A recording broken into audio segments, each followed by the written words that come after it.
Okay, in this lecture we will try to understand the beam solid angle. तो recall that कि solid angle क्या था।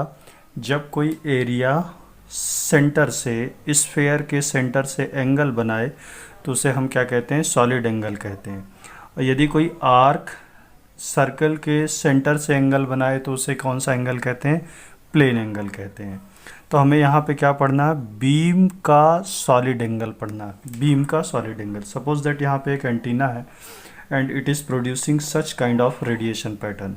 तो इस रेडिएशन पैटर्न को देखने के बाद मैं क्या चीज़ें बोल सकता हूँ कि क्या ये रेडिएशन पैटर्न डायरेक्शनल है, बिल्कुल है। तो मतलब पक्की बात है एंटीना मेरा कैसा है, डायरेक्शनल एंटीना है। दूसरी बात क्या है, ये 3 डायमेंशनल रेडिएशन पैटर्न है। इसके साथ साथ क्या ये रेडिएशन पैटर्न सिमेट्रिक है, बिल्कुल है। इस रेडिएशन पैटर्न में क्या क्या चीज़ें हैं, एक तो मेन लोब, दूसरा बैक लोब और तीसरा क्या है, साइड लोब है। साथ साथ मैंने यहाँ पे इस रेडिएशन पैटर्न का एक इक्वेशन लिखा पी एन थीटा फाई। इसका क्या मीनिंग है, तो सबसे पहले थीटा और फाई को रिकॉल करते हैं। तो थीटा और phi are known as the directional coordinate. तो थीटा हम हमेशा कहाँ से मेज़र करते हैं, जेड एक्सिस से मेज़र करते हैं, और फाई कहाँ से मेज़र करते हैं, हम हमेशा एक्स एक्सिस से मेज़र करते हैं। एन का मतलब क्या है, एन का मतलब है नॉर्मलाइज्ड।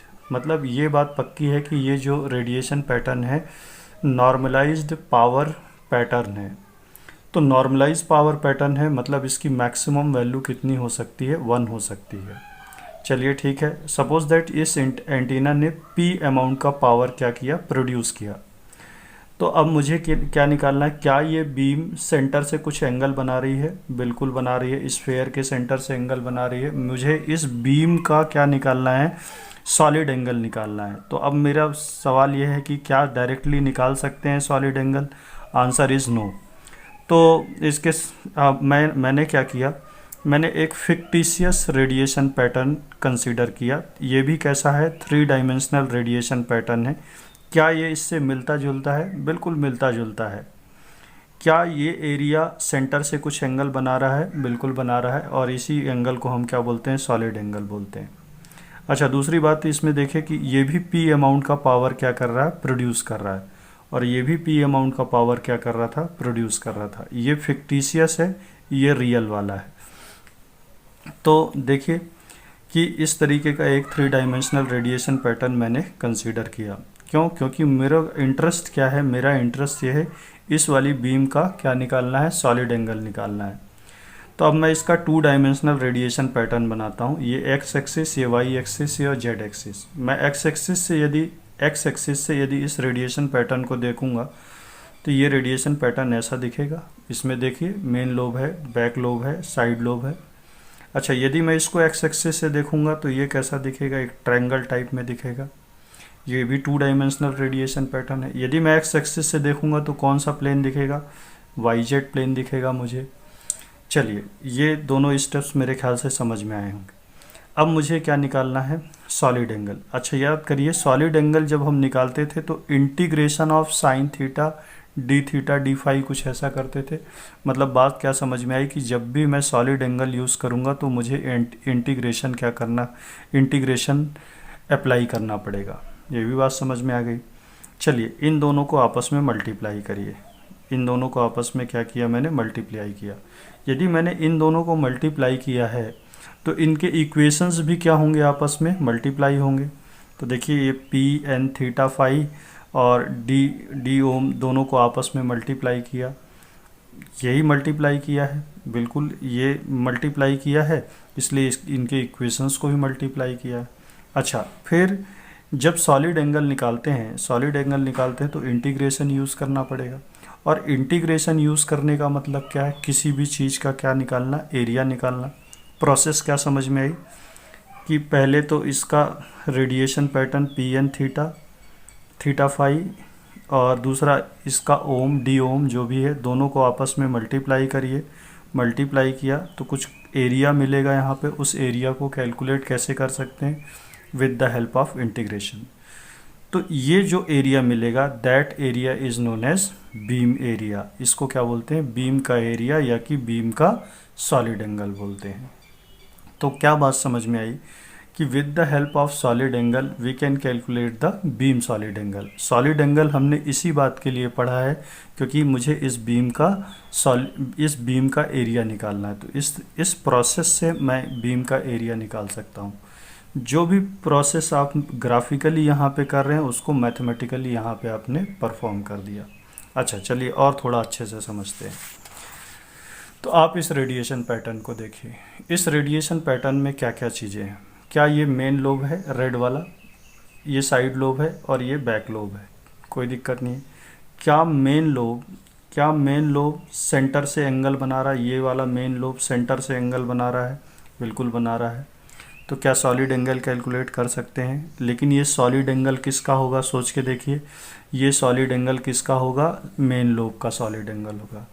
तो ये कैसे निकाल सकते हैं, सोच के देखिए कि ये वाला पैटर्न मल्टीप्लाई बाई ऐसा कुछ फिक्टिशियस टाइप का पैटर्न कंसीडर करना पड़ेगा, जैसे पहले पेज में किया था, इसके पहले वाले पेज में।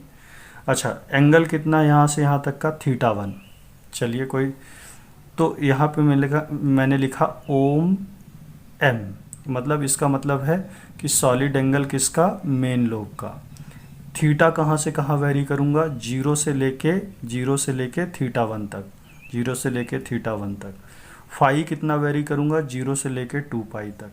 क्या दोनों पैटर्न का मल्टीप्लिकेशन हुआ है, दोनों चीज़ का मल्टीप्लिकेशन हुआ है। इसका नाम क्या था, pn थीटा फाई, और इस वाले का नाम क्या था, डी ओम, और डी ओम की वैल्यू कितनी होती है, साइन थीटा डी फाई। अच्छा मेरा सवाल यह है कि कई लोग ऐसा भी सोच सकते हैं कि थीटा को माइनस थीटा से प्लस थीटा तक वेरी करा सकते हैं। ऐसा नहीं करना है। कहाँ से वेरी कराना है, जीरो से लेके थीटा तक। क्यों, क्योंकि थीटा की लिमिट कहाँ से कहाँ तक होती है, जीरो से लेके पाई तक। चलिए एक चीज़ समझ में आई। अच्छा इस साइड लोब का यदि मुझे बीम सॉलिड एंगल निकालना है, इस बीम का, इस वाली ये साइड लोब का जो है, इसका यदि सॉलिड एंगल निकालना है तो फिर से मुझे अपनी वैसे ही प्रोसेस करनी पड़ेगी। पहले तो पैटर्न, फिर उसके बाद एक फिक्टिशियस पैटर्न, दोनों का मल्टीप्लिकेशन कर देते हैं। पैटर्न, ये पैटर्न हो गया, और ये फिक्टिशियस का पैटर्न का या कि सॉलिड एंगल वाला, दोनों को आपस में मल्टीप्लाई किया। अच्छा थीटा कहाँ से कहाँ वेरी कराएंगे, θ2 से θ3 वेरी करा दिया, और फाई 0 से 2 पाई। तो क्या ये साइड लोब सेंटर से एंगल बना रहा है, बिल्कुल बना रहा है। तो इसे मैंने क्या किससे दिखा दिया, ओम एस, मतलब solid angle for the side lobe. ये इससे मुझे क्या मिल जाएगा, इस साइड लोब का बीम का एरिया मिल जाएगा, इस साइड लोब का बीम का एरिया मिल जाएगा। बैक लोब में क्या करेंगे, सोच के देखिए। बैक लोब में भी वही बात हो रही है। एक रियल बैक लोब है, एक फिक्टिशियस है, दोनों को मल्टीप्लाई किया। रियल वाला फिक्टिशियस वाला, दोनों को मल्टीप्लाई किया। अब एरिया निकालना है तो इसलिए क्या यूज़ करना पड़ेगा, इंटीग्रेशन। फाई कहाँ से वेरी करेगा, 0 से 2 पाई। लेकिन थीटा कहाँ से कहाँ वेरी करेगा, θ5 से लेके पाई तक। क्यों, क्योंकि हमारा जो थीटा है वो 0 से लेके सिर्फ पाई तक ही वेरी कर सकता है। इसलिए θ5 को मतलब इसको थीटा को कहाँ से वेरी कराना पड़ेगा, θ5 से लेके पाई तक वेरी कराना पड़ेगा। तो मेरे ख्याल से एक बात समझ में आई होगी कि किसी भी बीम का एरिया यदि मुझे निकालना है तो मेरा पहला स्टेप क्या होगा। पहली बात तो मुझे उस बीम का रेडिएशन पैटर्न पता होना चाहिए, सॉलिड एंगल पता होना चाहिए, दोनों को मल्टीप्लाई करना है और इंटीग्रेट करना है। थीटा की लिमिट कहाँ से कहाँ वेरी करती है, 0 से लेके पाई तक। और जो भी चीज़ आपने ग्राफिकली करी वही चीज़ को, उसी चीज़ को आपको क्या यहाँ पे मैथमेटिकली परफॉर्म कर देना है। तो मुझे क्या मिल जाएगा, बीम का एरिया मिल जाएगा। तो होपफुली ये लेक्चर समझ में आया होगा। इन नेक्स्ट लेक्चर हम बीम इफ़िशेंसी देखेंगे, और इन मैथमेटिकल इक्वेशन से बहुत टेंशन नहीं लेना है। ये सिंपल सा है, जैसा ग्राफिकली कर रहे हैं वैसा मैथमेटिकली करिए।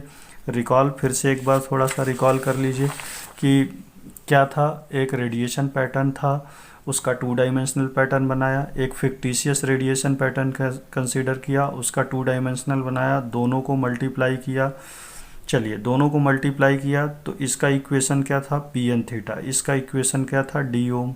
दोनों को मल्टीप्लाई कर दिया यदि इंटीग्रेशन यूज़ कर रहा हूँ इसका मतलब मल्टीप्लिकेशन के बाद ये जो एरिया आएगा वो किसका एरिया आएगा, बीम का एरिया आएगा।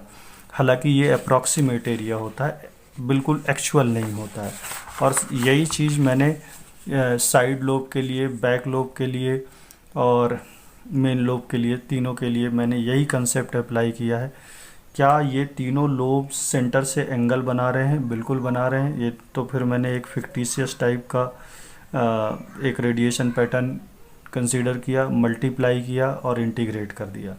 ये प्रोसेस है to calculate the beam area. ठीक है, बीम एरिया और बीम सॉलिड एंगल दोनों एक ही तरीके की बात है।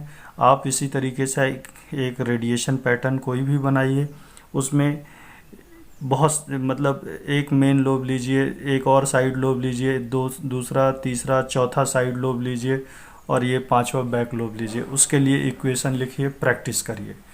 और नहीं बने तो आप कमेंट सेक्शन में बताइए, मैं उसका आंसर दूंगा। So please watch my next lecture.